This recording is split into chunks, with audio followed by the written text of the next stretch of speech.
Saya lahir di keluarga Muslim.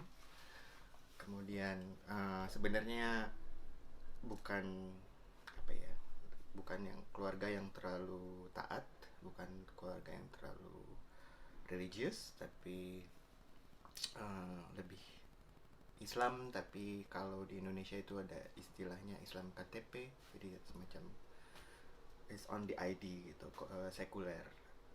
Eh, tapi tahu dari biasanya untuk merayakan Idul Fitri, kami kumpul setiap tahun sekali setelah Ramadan, atau eh, untuk kemudian mungkin kita sembayang, sholat bareng-bareng.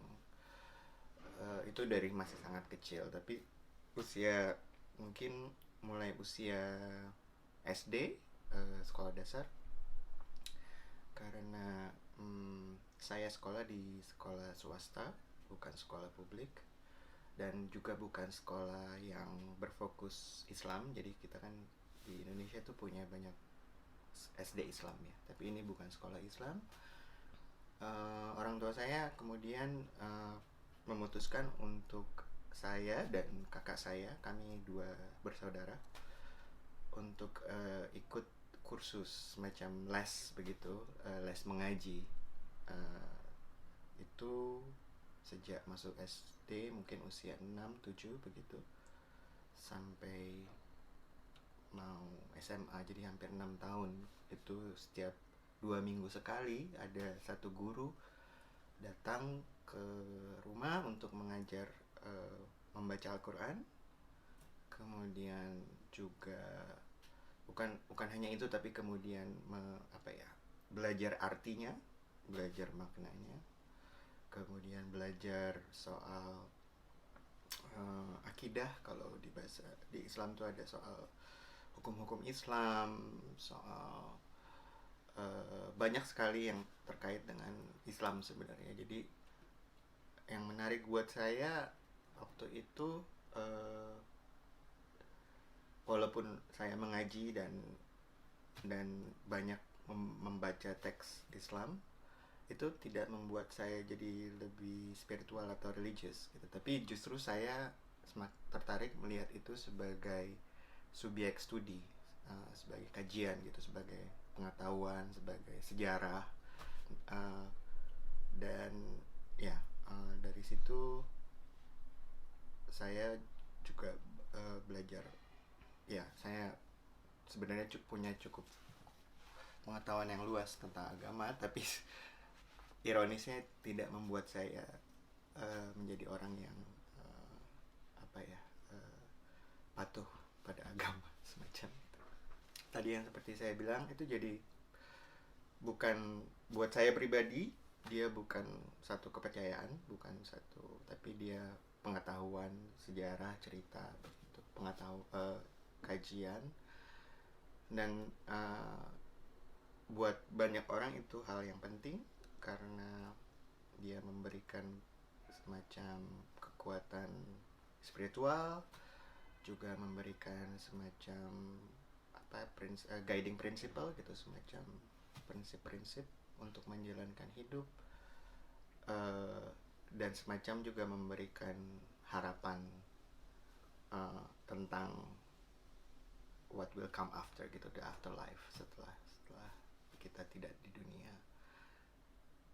Tapi itu penting buat orang, tapi buat saya tidak. Tapi buat saya itu sesuatu yang memang diperlukan oleh orang lain juga. Tapi ya sebenarnya ada masa-masa saya juga banyak mempertanyakan soal apa arti agama, apa arti bukan hanya agama tapi institusi agama, lembaga agama, tapi juga Tuhan, semacam itu. Dan saya bisa bilang untuk sampai saat ini saya cenderung orang yang bukan tidak beragama, tapi apa ya, tidak mempercayai agama begitu, tidak mempercayai konsep agama. Sepengetahuan saya, atau dari pendidikan agama yang saya peroleh di generasi saya lahir tahun 78, jadi termasuk apa ya itu, generasi X kalau di ya, ada generasi X, ada generasi Y, segala macam.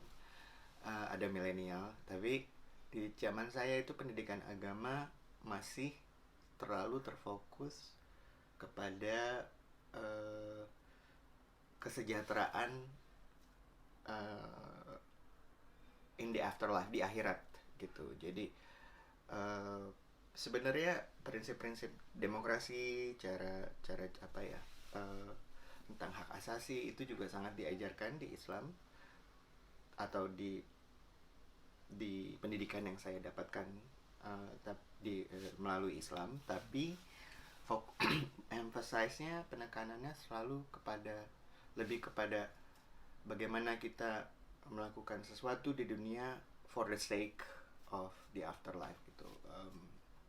Apa namanya, sementara uh, hal-hal yang terkait dengan demokrasi, hak asasi, bagaimana politik dan etika itu dilihat sebagai hal yang duniawi, jadi tidak penting begitu. Dan padahal kalau kita mau benar-benar belajar teks kajian Islam yang sesungguhnya, dua hal itu sama pentingnya, yang afterlife dan yang di akhirat dan yang di dunia.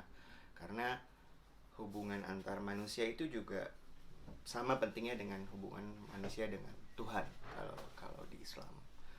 Dan demokrasi sebenarnya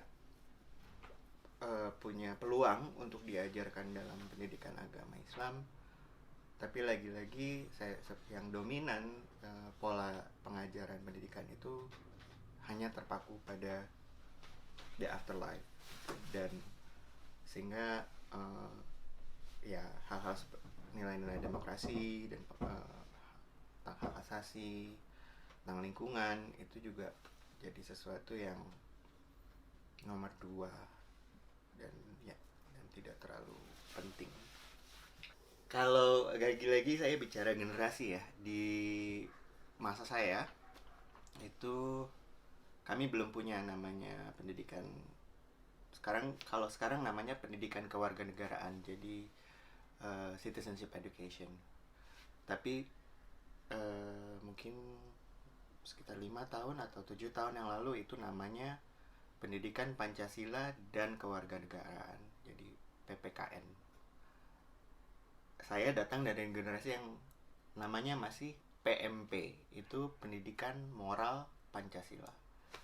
Dan itu beda sekali, atau mungkin kalau Anda mau wawancara yang lebih muda, dia akan bisa cerita, generasi yang lebih muda mereka bisa cerita lebih banyak soal PPKN atau PKN.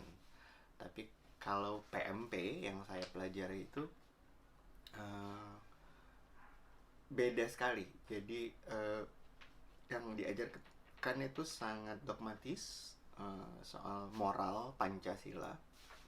Itu buat saya lebih ke indoktrinasi jadinya, karena sangat keras, sangat normatif. Walaupun kalau di sekolah itu untuk PMP nilai saya selalu bagus, tapi lebih karena itu sifatnya hafalan, jadi logika gitu, logika berperilaku yang diajarkan juga. Kemudian bagaimana itu selalu dikaitkan dengan Pancasila dan Pancasila. Dan yang cukup merisaukan, yang cukup concerning itu ketika di zaman saya pendidikan mulai dari SD, SMP, SMA, universitas, tapi juga bahkan kalau Anda jadi pegawai negeri itu Anda harus ikut yang namanya penataran P4, itu penataran pedoman penghayatan dan pengamalan Pancasila. Biasanya itu 1 minggu begitu training, tapi sebenarnya itu bukan hanya training tapi indoktrinasi yang juga berlangsung lewat cara-cara militer. Jadi kita kalau di sekarang mungkin istilahnya mobbing ya. Jadi suruh push up, sit up sambil menyanyikan lagu nasional, sambil bahkan apa namanya, kadang ada yang sampai sakit, ada yang sampai meninggal juga karena banyak kekerasan dalam proses ini begitu. Dan itu biasanya yang menjadi tutor itu senior gitu di sekolah gitu, mereka yang kemudian jadi senior dan mengajarkan apa yang sebenarnya mereka terima juga dari orang lain gitu. Lagi-lagi itu, jadi pendekatan kewarganegaraan di baik di PMP maupun di penataran P4 ini pendekatannya sangat top down, sangat bentuknya ya aturan gitu. Ini harus begini, harus begitu, harus begini, harus begitu, kewajiban, tapi tidak ada pembahasan soal hak gitu, hak manusia, hak asasi, hak dasar, hak ekonomi, hak sosial. Itu apalagi ajaran tentang untuk misalnya berpikir kritis gitu misalnya, itu tidak ada. Jadi kita dibentuk sebagai ya untuk didoktrin. Dan itu yang membuat saya agak trauma sebenarnya dengan konsep pendidikan sipil gitu, karena ketika orang bicara tentang pendidikan sipil itu konotasi saya selalu itu sampai sekarang. Kalau di 5 sila Pancasila itu kan semua ya mulai dari 1 soal ketuhanan, 2 soal kemanusiaan, 3 tentang persatuan Indonesia, 4 soal demokrasi, 5 soal keadilan sosial, social justice. Sebenarnya kalau Pancasila itu sendiri sebagai apa ya istilahnya founding principles yang dibikin oleh founding fathers Indonesia, zaman Indonesia baru merdeka, memang sangat ideal. Maksudnya dia sangat leluasa, sangat fleksibel juga dalam memahami apa itu misalnya social justice, apa itu humanity gitu. Tapi kemudian ketika itu dijadikan atau disampaikan dalam bentuk yang indoktrinasi semacam itu, dengan melabelkan itu sebagai moral. Jadi misalnya orang yang tidak mengikuti atau yang tidak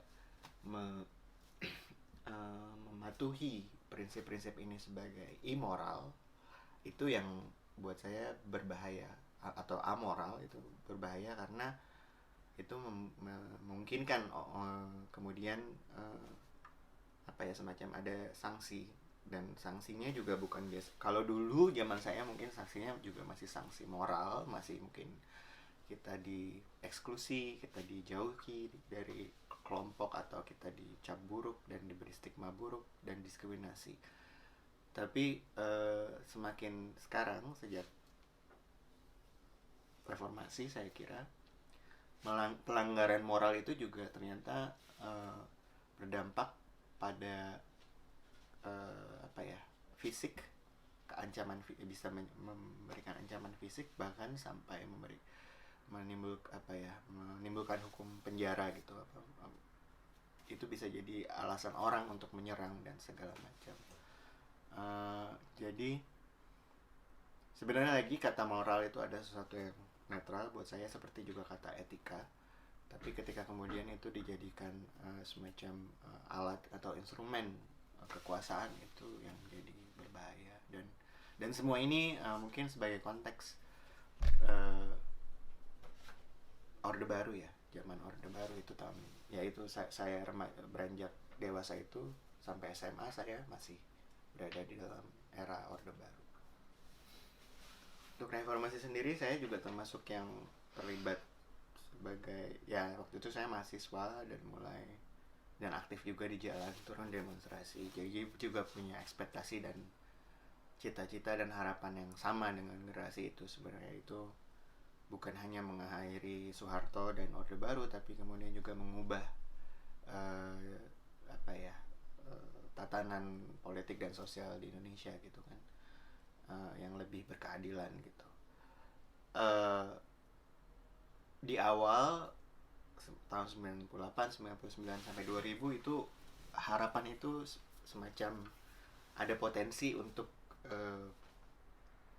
terjadi gitu, karena kemudian kita melihat semakin banyak misalnya anggota masyarakat sipil yang kemudian mengorganisir diri, membentuk kelompok-kelompok, membangun proyek-proyek sosial, social justice, lingkungan, isu perempuan, isu minoritas seksual dan gender.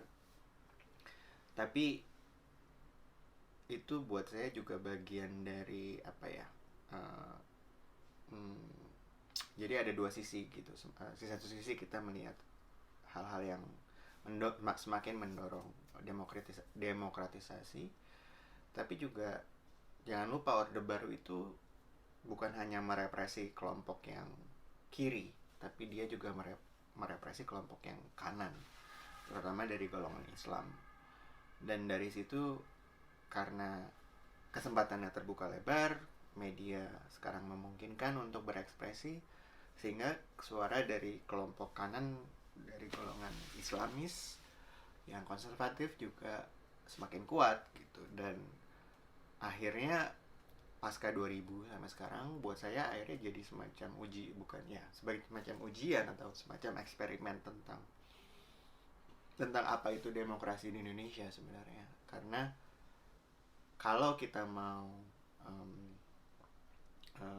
setia atau committed gitu dengan gagasan demokrasi, semua orang harusnya punya hak yang sama untuk berekspresi gitu, berpandangan politik. Sehingga ya sekarang yang terjadi adalah kita punya sangat banyak spektrum pandangan politik, dan yang sayangnya cenderung polarizing gitu. Jadi bukan ya PR terbesarnya adalah kemudian bagaimana kita bisa hidup dengan beragam pandangan ini tanpa harus saling berkelahi atau berkonflik gitu. Dan sampai sekarang itu masih jadi PR besar. Jadi mungkin reformasi berjalan 2 tahun, tapi setelah itu ya kita lebih banyak berkonflik atau bergulat dengan gagasan demokrasi itu sendiri seperti apa. Sekarang banyak kelompok, ada banyak kubu, dan cenderung terjadi polarisasi. Itu sangat sulit kemudian untuk bicara soal keragaman gitu. Sementara kalau di bidang saya studi sendiri dan juga aktivisme saya banyak fokus ke isu soal minoritas seksual dan gender di Indonesia. Dan yang sejak sudah lama sebenarnya, sejak Orde Baru itu juga sudah mengalami represi dalam berbagai bentuk. Tapi semakin kekerasannya semakin bereskalasi, terutama sejak 2016 gitu. Sementara ya itu tadi pada awal tahun 2000 misalnya, saya masih bisa gitu mengorganisir festival Q-Film Festival namanya, itu film tentang bertema keragaman seksual dan gender itu di Yogyakarta. Masih bisa berjalan dan masih penontonnya masih banyak, orang masih mau mengakomodasi, memberikan support gitu. Tapi semakin ke sini itu semakin sulit karena makin banyak ancaman, serangan, dan mengatasnamakan agama, mengatasnamakan moralitas, mengatasnamakan nasionalisme. Padahal sebenarnya mungkin saya tidak mengatakan bahwa apa yang mereka perjuangan itu salah gitu, cuman caranya kenapa harus melalui kekerasan, kenapa tidak bisa kita duduk bersama, memikirkan bersama gitu, berdialog. Itu tadi soal semakin banyak represi, kekerasan terhadap kelompok minoritas seksual dan gender. Tapi bukan hanya itu sebenarnya, juga kelompok minoritas yang lain, termasuk minoritas agama, kemudian